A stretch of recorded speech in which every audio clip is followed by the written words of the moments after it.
Hello students, how are you? 10th class English medium में chapter 7 exercise 7.2 question number 6 आज हम start करेंगे। 5th question तक हम कल कंप्लीट कर चुके थे। देखिए क्वेश्चन नंबर 6 है, if 1, 2, 4y, x6 and 3, 5 are the vertex of a parallelogram taken in order, find x and y। देखिए क्वेश्चन नंबर 6 के अंदर आपको एक पैराग्राम दे रखा है और उसके चारों वर्टेक्स आपको गिवन है। देखिए जैसे ये आपका एक पैराग्राम है, इसका नाम रख देते हैं A B C D.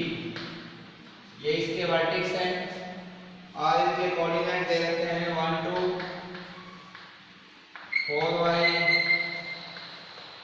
x6, 3, 5 are the vertex of the parallelogram taken in order। Order में दे रखे हैं क्रम सीक्वेंस है ए बी सी डी ऐसे रखे हुए हैं। तब हमें x और y की वैल्यू फाइंड आउट करनी है। देखिए अब हम x और y की वैल्यू किस प्रकार से निकाल सकते हैं। तो x और y की वैल्यू निकालने के लिए हमें इसमें ये इसके दो डायगोनल ड्रॉ करने होंगे, AC और दूसरा BD। आप जानते हैं कि पैराग्राम के जो डायगोनल्स हैं वो एक दूसरे को बाइसेक्ट करते हैं। तो जो ये पॉइंट है O, इस O पॉइंट पर ये एक दूसरे को बाइसेक्ट करेंगे। तो देखिए हम किस तरीके से x और y की वैल्यू फाइंड आउट करेंगे। जो ये AC है, AC का ये मिड पॉइंट O है और BD डायगोनल है, इसका भी मिड पॉइंट O है। किसी भी पैराग्राम के जो डायगोनल्स होते हैं वो एक दूसरे को बाइसेक्ट करते हैं। We know that the diagonals of parallelogram bisect each other। अब देखिए AC का मिड पॉइंट भी O होगा और BD का भी मिड पॉइंट O होगा। तो यानी कि जो O पॉइंट है ये कॉमन है। तो हम AC का भी मिड पॉइंट निकाल देते हैं और BD का भी मिड पॉइंट निकाल देते हैं। और वो दोनों मिड पॉइंट हैं जो किसके होंगे, कोऑर्डिनेट O के ही होंगे। तो उन दोनों को जब हम इक्वल करेंगे तो वहां से कंपेयर करके हम x और y की वैल्यू फाइंड आउट कर सकते हैं। तो देखिए इसको लिखेंगे that A1, 2, B4y, C x6 and D3, 5 are the vertex of parallelogram ABCD। तो ये पैराग्राम ABCD के क्या है, वर्टेक्स हैं। इनके कोऑर्डिनेट सभी के दे रखे हैं। Now we know that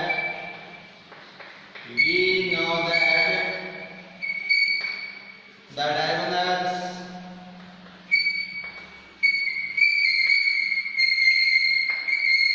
of a parallelogram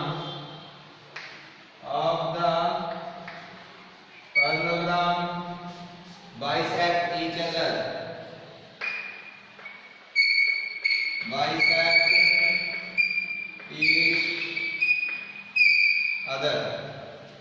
कि जो पैराग्राम के डायगोनल्स हैं वे एक दूसरे को क्या करते हैं, बाइसेक्ट करते हैं। तो अब ये बाइसेक्ट कर रहे हैं दोनों। तो हम क्या करें, इस O के कोऑर्डिनेट निकाल दें जो कि O AC का मिड पॉइंट है और O ही BD का मिड पॉइंट है। तो जब हम AC का मिड पॉइंट निकालेंगे तो उसके कोऑर्डिनेट और BD के कोऑर्डिनेट BD के मिड पॉइंट O के कोऑर्डिनेट निकालेंगे तो ये दोनों इक्वल होने चाहिए। तो इसी चीज को लिख देते हैं यहाँ पर, the coordinate of the midpoint of AC, the coordinate of midpoint, the coordinate of midpoint of AC is equal to the coordinate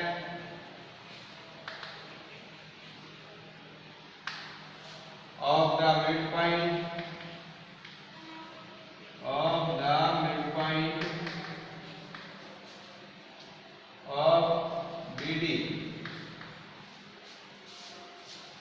तो जो AC डायगोनल है उसका मिड पॉइंट और BD डायगोनल है उसका मिड पॉइंट हम फाइंड आउट करते हैं, तो कौन से फॉर्मूले को यूज करेंगे? Mid point formula. और क्या होता है ये? x1 + x2 upon 2 y1 + y2 upon 2। तो ये O पॉइंट के कोऑर्डिनेट आएंगे आपके x1 + x2 upon 2 y1 + y2 upon 2।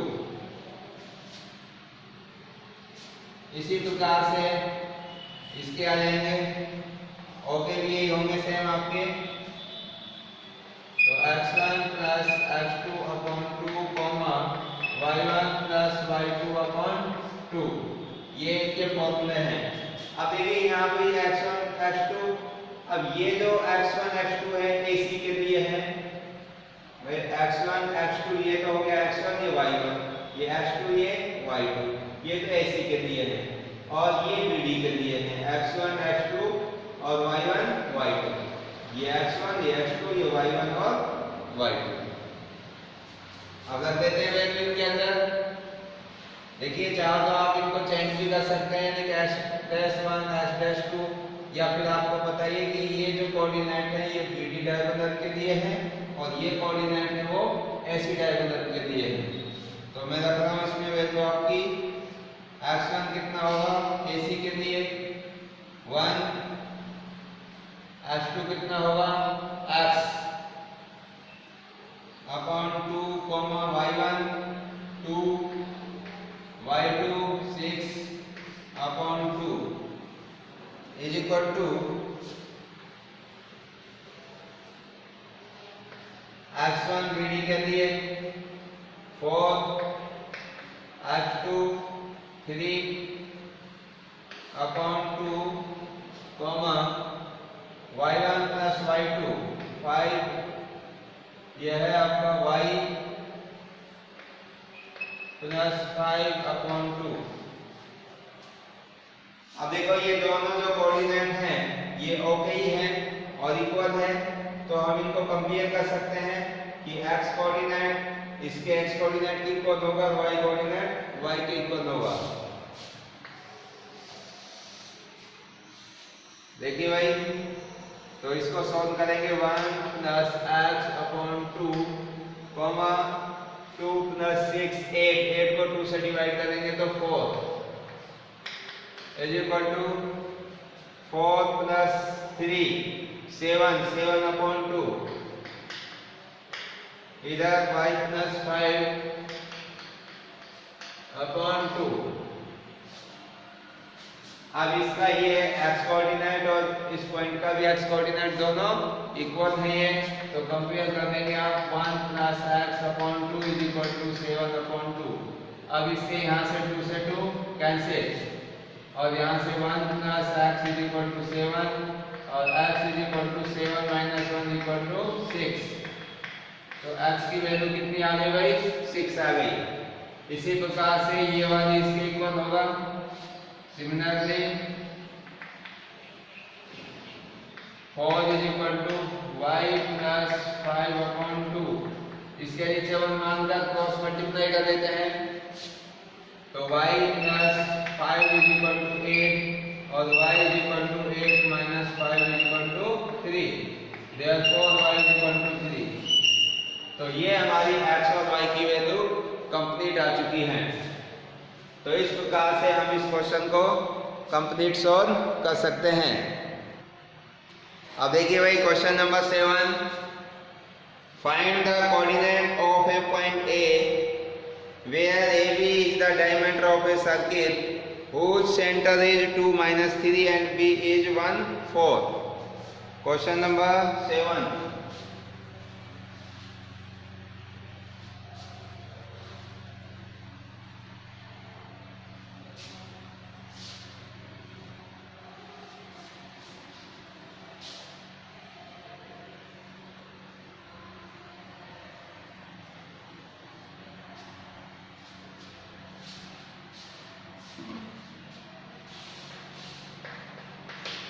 Question number 7 है आपका कि find the coordinate of a point A where A B is the diameter of a circle. तो एक सर्किल है ये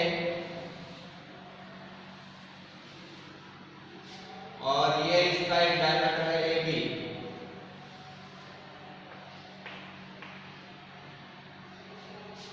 ये इसका सेंटर पॉइंट है, इस सेंटर पॉइंट को हम मान देते हैं सी। अब इसमें क्या दे रखा है आपको, whose center is 2 - 3, इसके कोऑर्डिनेट दे रखे हैं 2 - 3 इस सेंटर पॉइंट के, और बी के कोऑर्डिनेट 1 4, बी के कोऑर्डिनेट क्या है 1 4 है। तो हमें ए के कोऑर्डिनेट फाइंड आउट करने हैं। Find the coordinate of point ए। देखिए ये हमारा पॉइंट है ए, इसके हमें कोऑर्डिनेट निकालने हैं।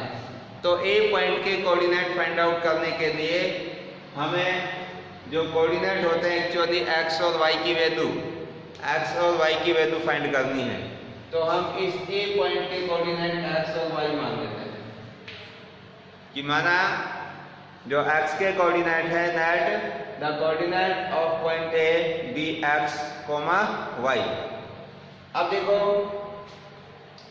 ए के कोऑर्डिनेट हमने एक्स वाई मान लिए, बी के 1 4 गिवन है आपको, और ए बी इसका डायमीटर है और सी इसका सेंटर पॉइंट है। हम जानते हैं कि जो सेंटर पॉइंट होता है वो डायमीटर का मिड पॉइंट होता है।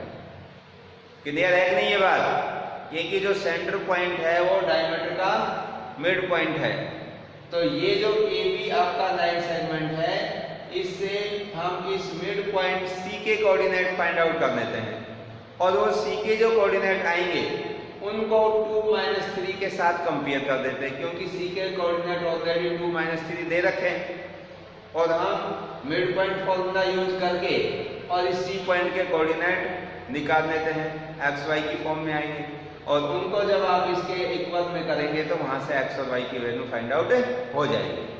क्लियर है? तो देखिए देखते हैं इसको, दैट द कोऑर्डिनेट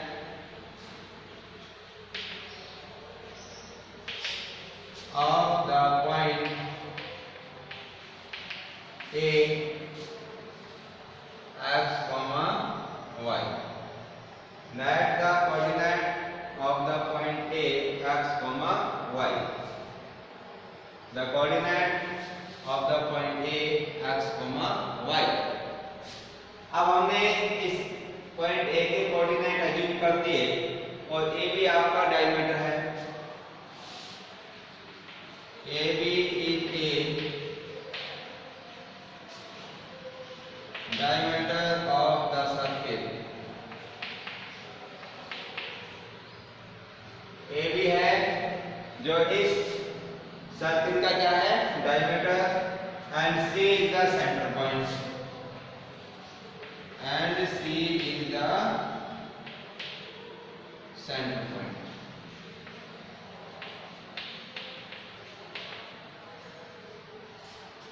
अब C सेंटर पॉइंट है तो C A B का मिड पॉइंट भी हो गया। तो हम क्या फाइंड आउट कर लेते हैं मिड पॉइंट के coordinate. Now we find out the coordinate of midpoint C। So coordinate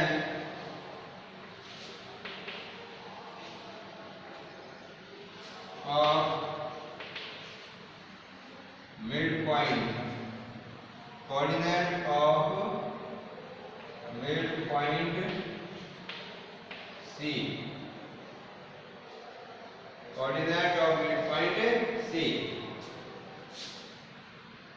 is equal to क्या होगा फॉर्मूला भाई,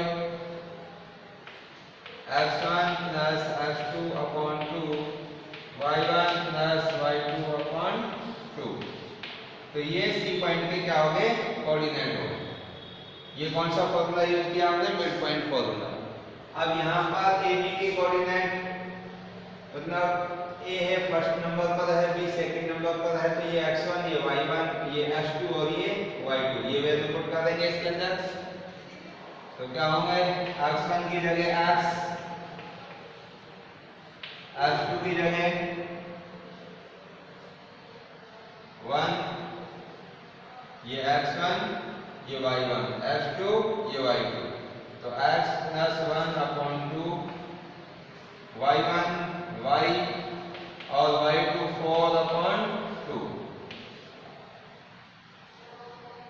ये कोऑर्डिनेट आए किसके c के और क्वेश्चन में ऑलरेडी c के कोऑर्डिनेट 2 -3 दे रखे हैं तो इसको दोनों को क्या कर देते हैं compare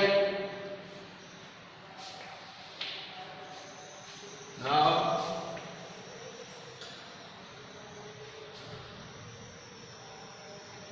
x plus 1 upon 2 comma y plus 4 upon 2 is equal to 2 minus 3 ये दोनों इक्वल हो गए। अब इससे कंपेयर करेंगे x plus 1 upon 2 is equal to 2। अब यहाँ से 1 मानकर क्रॉस मल्टीप्लाई कर देंगे इसका तो x plus 1 is equal to 4 और x is equal to 4 minus 1 equal to 3 आ गया। इसी प्रकार से y plus 4 upon 2 is equal to minus 3। अब यहाँ से 1 मानकर इसको क्रॉस मल्टीप्लाई करेंगे तो y plus 4 is equal to minus 6 और y is equal to minus 6 4 इधर जाके माइनस का हो जाएगा तो माइनस का 10 तो आपका x कितना आ गया x is equal to 3 और y is equal to minus 10 x और y दोनों की वैल्यू आ गई तो बताइए अब पॉइंट a के कोऑर्डिनेट क्या होंगे x की जगह 3 कर देंगे y की जगह minus 10 so coordinate of point A so coordinate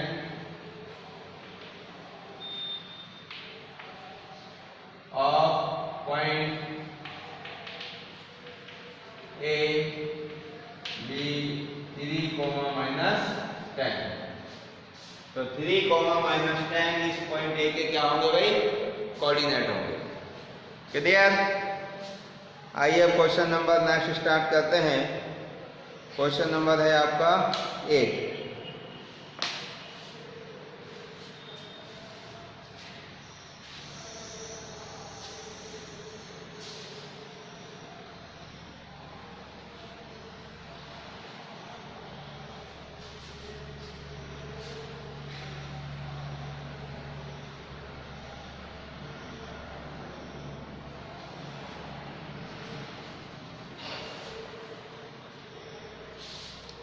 देखिए भाई क्वेश्चन नंबर 8 क्या है if a and b are -2, -2 and 2, -4 respectively find the coordinate of p such that ap equal to 3 upon 7 ab and p lie on the ninth segment ab। Question number 8 देखिए ninth segment है ab ये ninth segment ab हो गया और इस AB के ऊपर P lie on the nine segment AB इसके ऊपर P कोई एक पॉइंट है सपोज दैट यहाँ पर है ये P पॉइंट। अब इसमें A के कोऑर्डिनेट आपको दे रखे हैं -2, -2 और B के भी कोऑर्डिनेट दे रखे हैं आपको 2, -4। A और B दोनों पॉइंटों के कोऑर्डिनेट आपको गिवन है P नाइन सेगमेंट AB के ऊपर लाई है और AP में एक रिलेशन दे रखा है AP is equal to 3 upon 7 AB यानी कि जो AP पार्ट है AP है वो AB का 3 upon 7 टाइम्स है। ये AP वाला पार्ट इस AB पार्ट का कितना है 3 upon 7 टाइम्स। तब हमें P के कोऑर्डिनेट फाइंड आउट करने हैं किसके भाई find the coordinate of P के कोऑर्डिनेट हमें फाइंड करने हैं। तो देखिए इस P के कोऑर्डिनेट क्या मान लेते हैं हम x, y तो x और y की वैल्यू हमें निकालनी होगी। अब देखिए एक चीज आपको देखने पर पता चल रहा होगा कि AB नाइन सेगमेंट को ये जो P पॉइंट है ये दो पार्ट्स में, दो सेक्शन में डिवाइड करता है, एपी और पीबी। इसका मतलब इसमें हम सेक्शन फॉर्मूले का यूज कर सकते हैं। और सेक्शन फॉर्मूले का यूज करने के लिए हमें ये रेशो पता होना चाहिए एपी और पीबी कितना है, यानी कि M1 और M2। अगर ये वाला रेशो हमें पता चल जाए तो हम इस पॉइंट P के कोऑर्डिनेट इजीली फाइंड आउट कर सकते हैं, क्योंकि जो हमने सेक्शन फॉर्मूला पढ़ा था उसमें किसी भी पॉइंट P के जो कोऑर्डिनेट आते हैं जो कि AB लाइन सेगमेंट को M1 रेशो M2 में डिवाइड करता है, वो कोऑर्डिनेट का फॉर्मूला होता है M1 x2 plus M2 x1 upon M1 plus M2 और coma M1 y2 plus M2 y1 upon M1 plus M2। तो उसमें देखिए आप, ये तो x1 y1 हो जाएंगे, ये x2 y2 हो जाएंगे, लेकिन M1 और M2 चाहिए। तो M1 आपका ये इधर वाला पार्ट है AP और M2 क्या है, PB वाला पार्ट है। अगर हम आपके पास में AP ये दे रखा है 3/7 AB, ये PB वाला पार्ट और पता चल जाए, अगर हमें PB का पार्ट ये पता चल जाए और AP आपको दे रखा है तो हम AP और PB में रेशो आराम से निकाल सकते हैं। क्योंकि कोई भी दो लेंथ के अंदर रेशो निकालना होगा तो हम एक पार्ट्स को दूसरी पार्ट से क्या कर देंगे, डिवाइड कर देंगे, यानी कि AP लेंथ को PB लेंथ से हम डिवाइड करेंगे तो हमारे पास में M1 और M2 का क्या निकल जाएगा, रेशो निकल जाएगा। तो देखो अब हमें ये वाला हिस्सा चाहिए PB, तो आप इस लाइन सेगमेंट को ऑब्जर्व करिए, जो PB होगा वो कैसा निकलेगा। अगर मैं इस पूरे AB में से इस AP को माइनस कर दूं तो हमारे पास में क्या आ जाएगा, PB आ जाएगा, आ जाएगा या नहीं। या आप ऐसे भी देख सकते हैं AP प्लस PB किसके इक्वल होगा, AB के होगा, और वहां से फिर हम PB की वैल्यू निकाल देंगे। क्लियर है भाई। तो लिखते हैं इसको। तो हम इस P पॉइंट के कोऑर्डिनेट जो माने हैं इसको लिख लेते हैं, that the coordinate that px, y px, y be the coordinate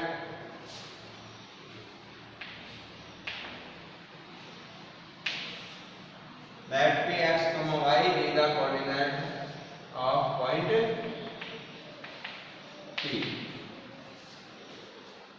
तो पॉइंट P के कोऑर्डिनेट क्या मान ली भाई हमने, x, y। अब ये यहां से एक चीज हमें नजर आ रही है, we know that या since AP plus PB is equal to AB, AP plus PB is equal to किसके है, AB के। तो यहां से हमें PB की वैल्यू निकालनी है, तो PB is equal to AB minus AP, और AP की वैल्यू आपको यहां से रख सकते हैं 3/7 AB, ये आपको गिवन है, ये गिवन थी। तो AP की वैल्यू मैं यहां से पुट कर रहा हूं, AB माइनस AP की जगह 3/7 AB, तो इसका एलसीएम 7 आ जाएगा, और 7 AB minus 3 AB upon 7, 7 AB में से 3 AB माइनस करेंगे तो 4 AB अपॉन 7, ये किसकी वैल्यू आ गई भाई आपके पास, PB की वैल्यू,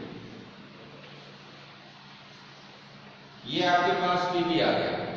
तो देखो ये जो AB वाला पार्ट और PB वाला पार्ट, अब इनका हम रेशो निकाल सकते हैं आराम से। नाउ AP रेशो PB, तो AP कितना है आपका 3/7 AB, रेशो PB कितना आया 4/7 AB। देखिए आपके दोनों साइड से AB कैंसिल हो गया, 7 हो गया, और कितना रेशो आ गया 3/4। तो अब हमारे पास में ये AP और PB के बीच में जो रेशो बना है वो कितना निकल आया, 3/4 आ गया। क्लियर है भाई। अब जब हमारे पास रेशो आ गया तो ये जो P पॉइंट है ये इस AB लाइन सेगमेंट को m1 m2 यानी कि 3 और 4 रेशो में डिवाइड करना है, तो इस p के कोऑर्डिनेट हम सेक्शन फॉर्मूले का यूज करके फाइंड आउट कर सकते हैं। तो यहाँ पे लिखेंगे भाई, now using section formula, using section formula.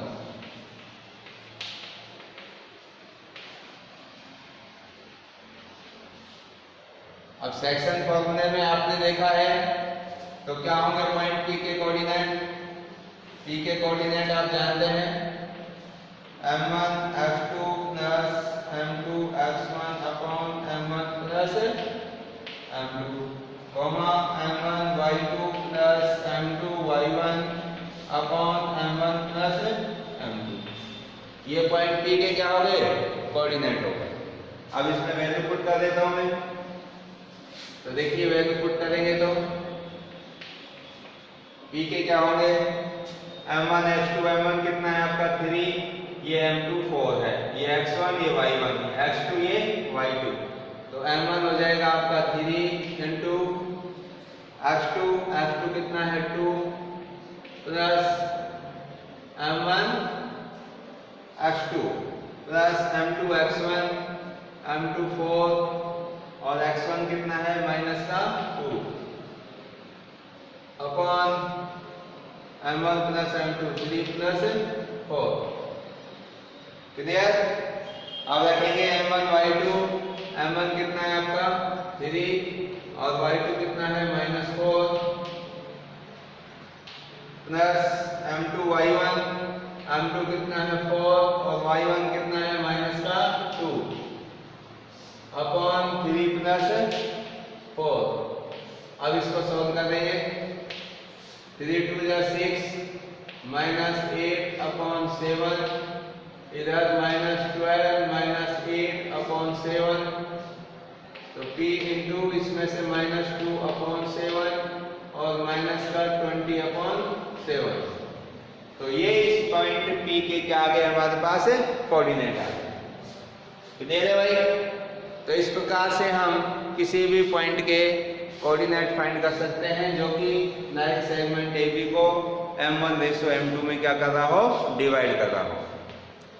तो इस क्वेश्चन में जो आज मैंने इस क्लास में कराए हैं, कोई भी समस्या हो, कोई डाउट हो तो आप क्लियर कर सकते हैं।